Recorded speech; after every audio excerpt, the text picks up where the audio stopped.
नमस्कार, बहुत बहुत स्वागत है आपका। आप देख रहे हैं योर स्टॉक्स। मैं हूं आपके साथ प्रशांत पांडे और मेरे साथ मेरे सहयोगी अंश भीलवाड़ भी हमारे साथ जुड़े हुए हैं।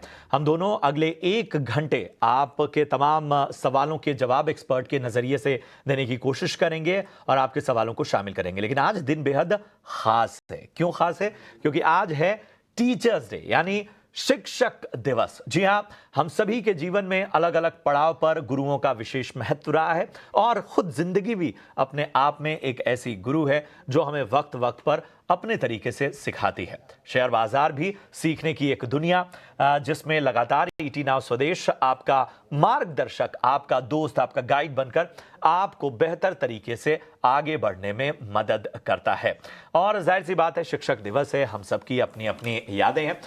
तो अंश, जरा अपनी यादें बताइए शिक्षक दिवस की, और आपकी जिंदगी में खासतौर पे टीचर्स का क्या महत्व रहा है। मतलब हम सभी जानते हैं कि एक तो स्कूल के टीचर होते हैं, लेकिन जिंदगी में कई ऐसे टीचर होते हैं जिनकी सिखाई बात हमें हमेशा याद रह जाती है। जी बिल्कुल। तो ऐसे स्कूल के टाइम की तो बहुत यादें हैं। स्कूल टाइम पे तो ऐसा होता था, टीचर्स डे पे हम टीचर बन के सिखाते थे एक दिन के लिए। कॉलेज की बहुत सारी यादें, क्योंकि जो कॉलेज के प्रोफेसर है वो कॉलेज के टाइम पर भी और अभी भी संपर्क में, और अभी भी वो गाइडेंस देते रहते हैं कुछ ना कुछ टॉपिक्स पर। बिल्कुल, तो यही है। जाहिर सी बात है कि हमारे जीवन में गुरुओं का महत्व, और हम सभी जो हैं हमें कृतज्ञ होना चाहिए कि हमें ज़िंदगी के हर पड़ाव में, यहाँ तक कि हमारे पहले जो गुरु होते हैं वो परिवार होता है, माता पिता होते हैं। उसके बाद जीवन में स्कूल से लेकर और आगे जब हम प्रोफेशनल लाइफ में हैं, हम सभी जो अपने अपने क्षेत्र में कुछ बेहतर कर रहे हैं, वहाँ पे भी आप देखेंगे कि कोई ना कोई ऐसा मार्गदर्शक होता है जिसके ज़रिए हमें आगे बढ़ने में मदद मिलती है। तो आज का दिन उनके नाम, उन्हें बेहतर तरीके से विश कीजिए, उन्हें बताइए कि उनकी अहमियत आपकी ज़िंदगी में क्या है।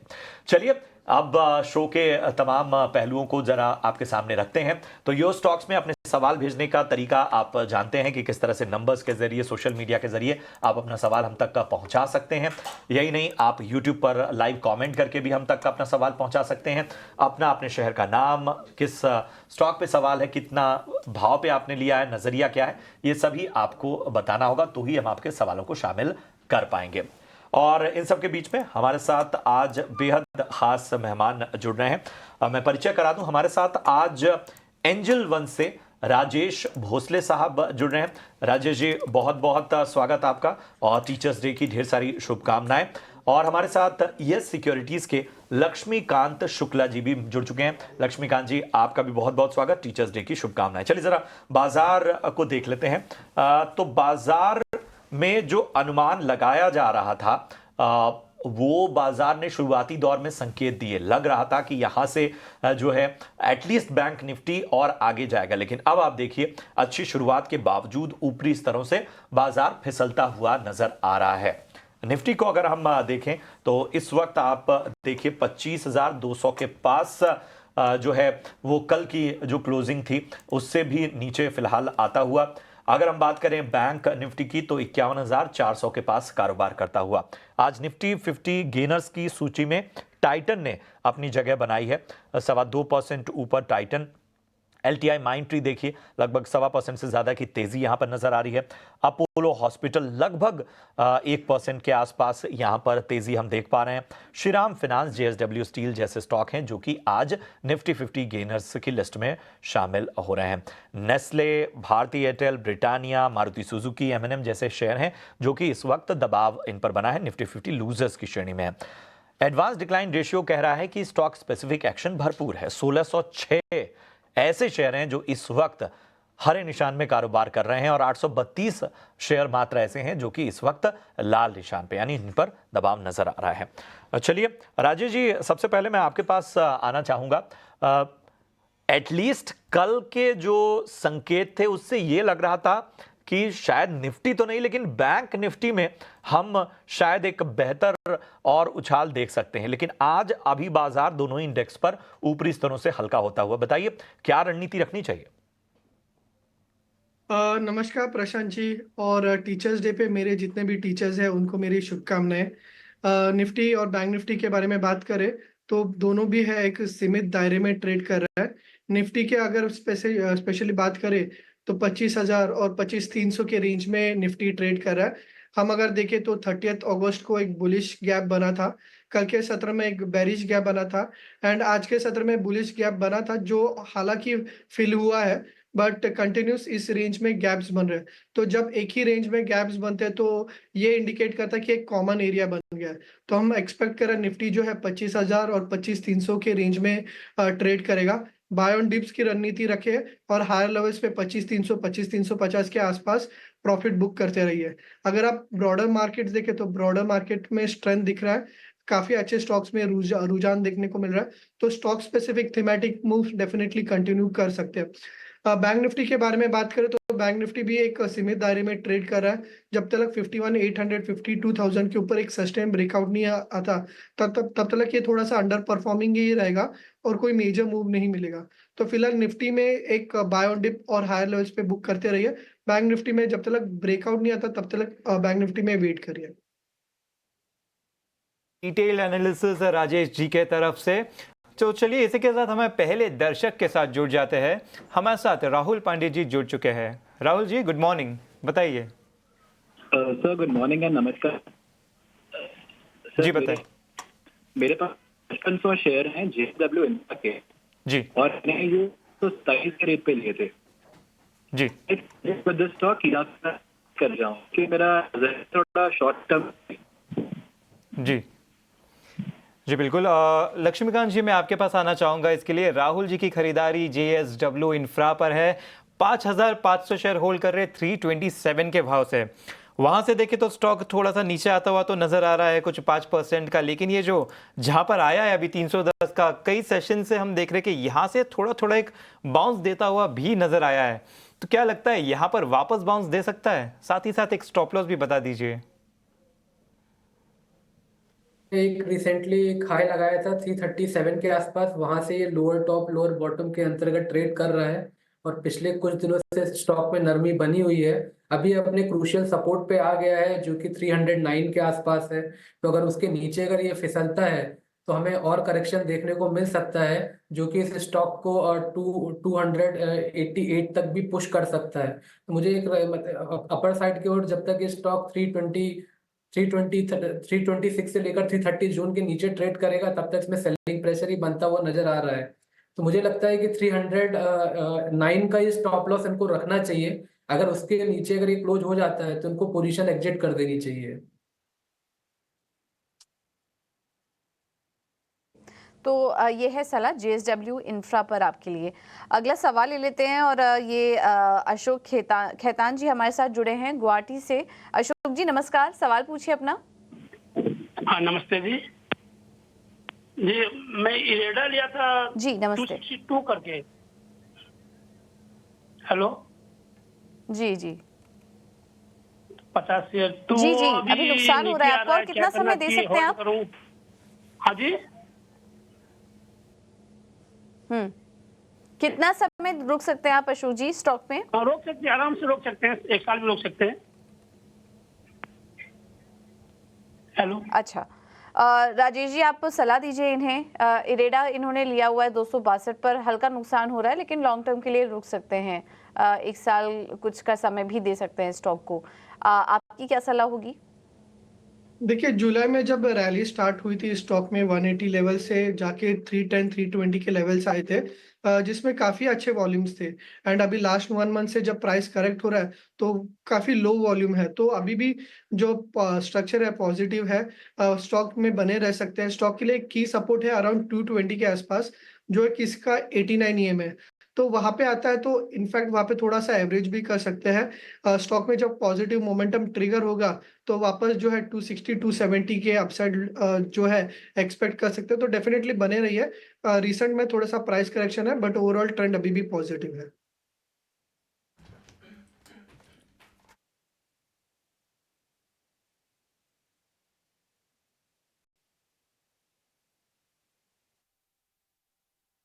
ठीक है, तो ये है सलाह इरेडा पर आपके लिए।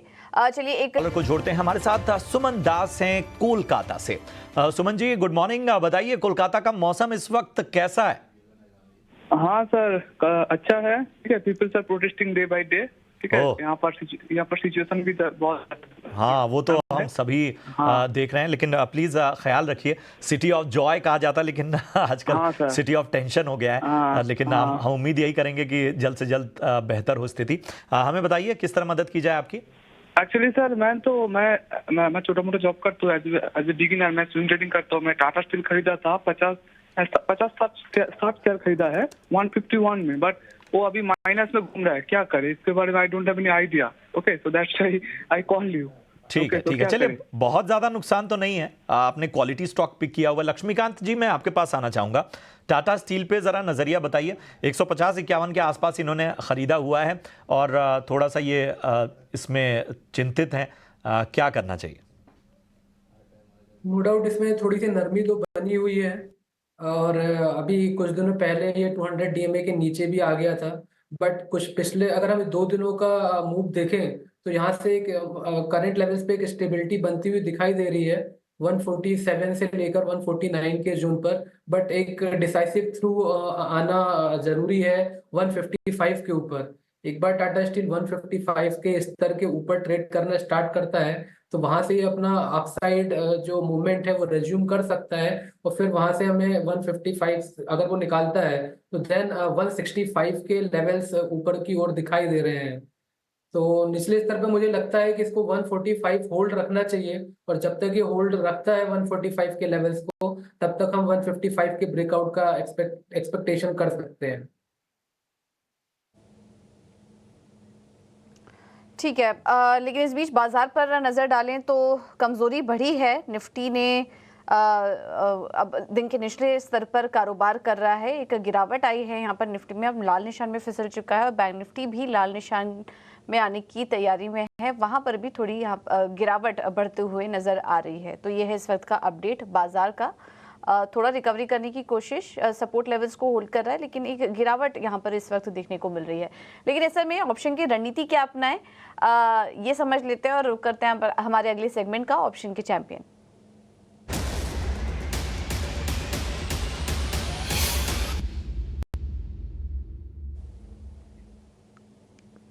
और ऑप्शन के चैंपियन सेगमेंट में हमारे साथ फिनवर्सिफाई से ध्वनि पटेल मौजूद हैं। ध्वनि जी, थैंक यू सो मच समय देने के लिए।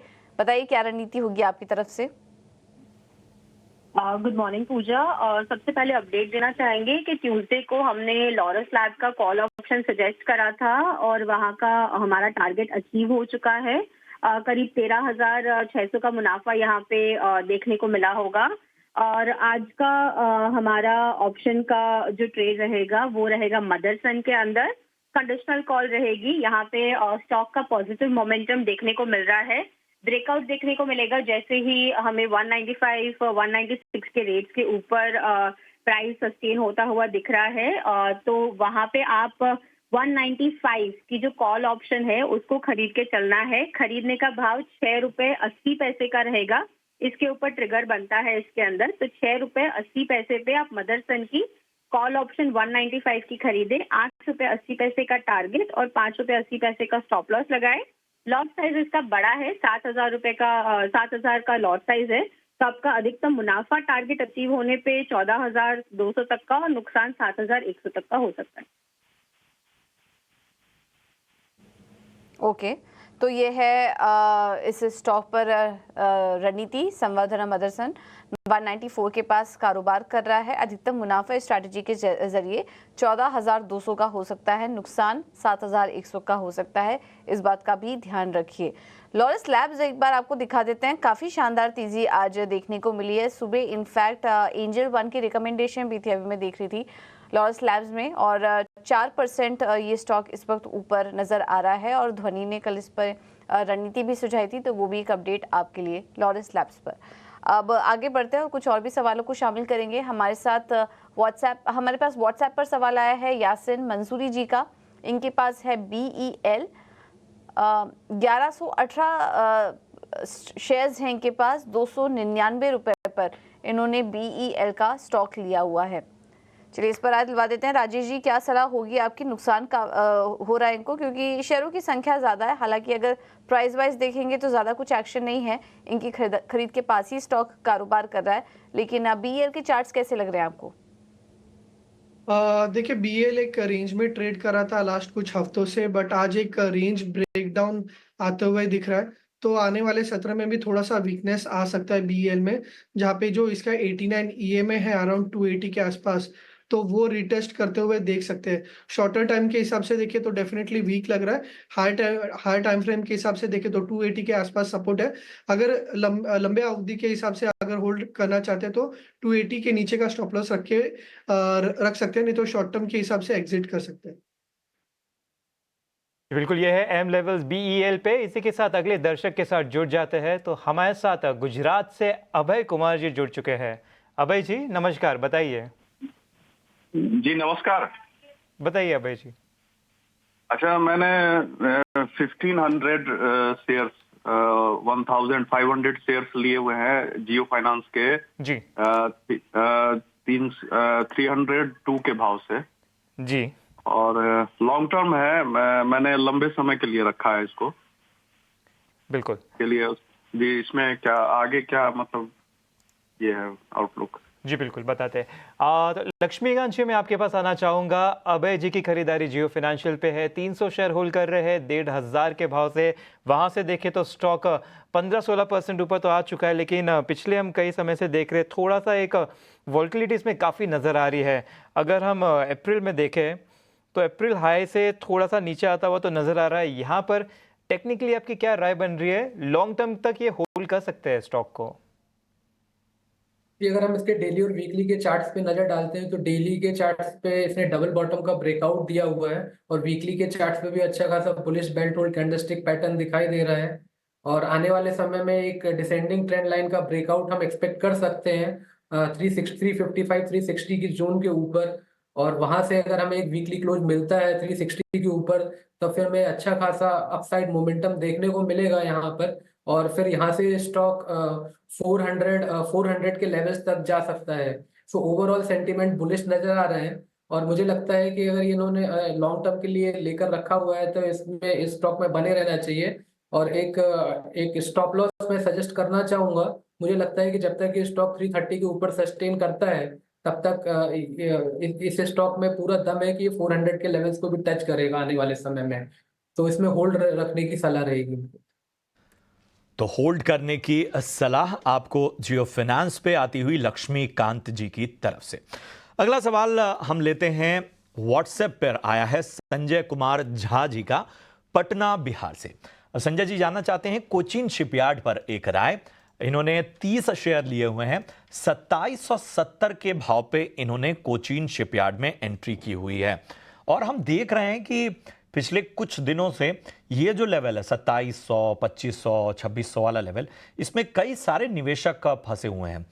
डिफेंस शेयरों को लेकर एक बात जो शायद सभी एक्सपर्ट एकमत रहे हैं वो वैल्यूएशन को लेकर थी कि जिस तरह की रैली डिफेंस शेयरों ने बहुत कम वक्त में देखी, सरकार की पॉजिटिव पॉलिसी की वजह से और बाकी अहम फैक्टर्स की वजह से, उसमें एक करेक्शन हमने बजट के बाद सबसे ज्यादा सरकारी शेयरों में कहीं देखा तो वो डिफेंस में ही देखा।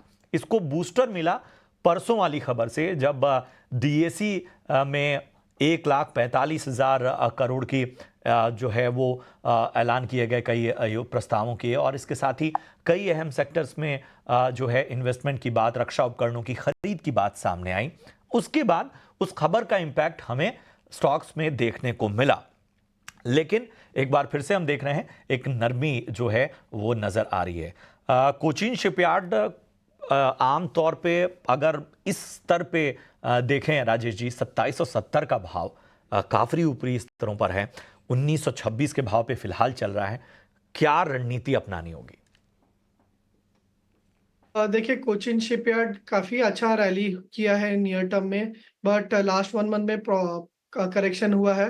बट अगर ओवरऑल देखें तो जो मई और जून में जो रैली हुई थी वो काफी हैवी वॉल्यूम्स के साथ था, और ये जो करेक्शन है वो लो वॉल्यूम के साथ है। अक्सर लोग जो मिस्टेक करते हैं वो ये कि रैली में हायर लेवल्स पे बाय कर लेते हैं और जब नीचे आता है तब पैनिक करते हैं और नीचे में ऐड नहीं करते। अगर आप स्टॉक को अगर देखें तो 1730 के आसपास काफी अच्छा सपोर्ट है, जहाँ से जून में काफी अच्छा एक अपमूव आया था। तो 1730 के आसपास काफी अच्छा सपोर्ट है। वो ये जो डिप है वो काफी लो वॉल्यूम्स के साथ हो रहा है, और अगर इंडिकेटर्स देखें तो काफ़ी ओवरसोल्ड हो रहे हैं। तो आने वाले सत्र में कहीं न कहीं 1700 और 1800 के रेंज में हम एक्सपेक्ट करें कि स्टॉक जो है एक बेस बना सकता है और वहाँ से एक अपवर्ड मोमेंटम स्टार्ट हो सकता है। तो 1700 और 1800 के रेंज में अगर वो एवरेज कर सके तो काफ़ी अच्छा होगा, क्योंकि ये जो डिप है वो काफ़ी लो वॉल्यूम्स के साथ है। इसमें कोई स्ट्रेंथ नहीं है, तो एक्सपेक्ट करें कि नियर टर्म में एक वापस अप ट्रेंड स्टार्ट हो सके इन स्टॉक्स में। ठीक है, तो ये है सलाह कोचिंग शिपयार्ड पर। अब अगला सवाल ले लेते हैं। व्हाट्सएप पर आया है लखनऊ से अभिनव जी का, और इन्होंने जोमेटो लिया हुआ है, 1000 शेयर्स हैं, 260 पर इनकी खरीद है। आज जोमेटो का शेयर 4% ऊपर भी है, क्योंकि रिपोर्ट आई है पॉजिटिव यहाँ पर जेपी मॉर्गन की तरफ से। लक्ष्य बढ़ा दिया है और 208 से बढ़ाकर 340 के अब टारगेट वो जोमेटो के लिए देख रहे हैं। कमेंट्री भी काफ़ी पॉजिटिव है, लेकिन इनको यहाँ नुकसान हो रहा है। इन्होंने 260 पर एंट्री लिया हुआ है, हालांकि आज स्टॉक ऊपर है। 252 पर इस वक्त जोमेटो कारोबार कर रहा है। लक्ष्मीकांत जी, जोमेटो पर आपकी सलाह? जी, जोमेटो का स्टॉक टेक्निकली भी स्ट्रांग है और फंडामेंटली भी स्ट्रांग है, और आज हमें ब्रेकआउट भी देखने को मिला है।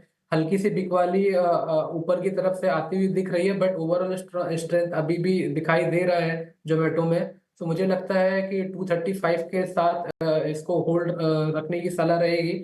और एक बार ये स्टॉक रिसेंटली जो इसका स्विंग हाई है, जो कि 270 के आसपास आ रहा है, अगर उसके ऊपर क्लोजिंग देता है तो हमें अच्छे खासे मोमेंटम अपसाइड की ओर दिखाई देंगे। फिर वहां से स्टॉक आने वाले समय में 320 के लेवल्स को भी टच कर सकता है।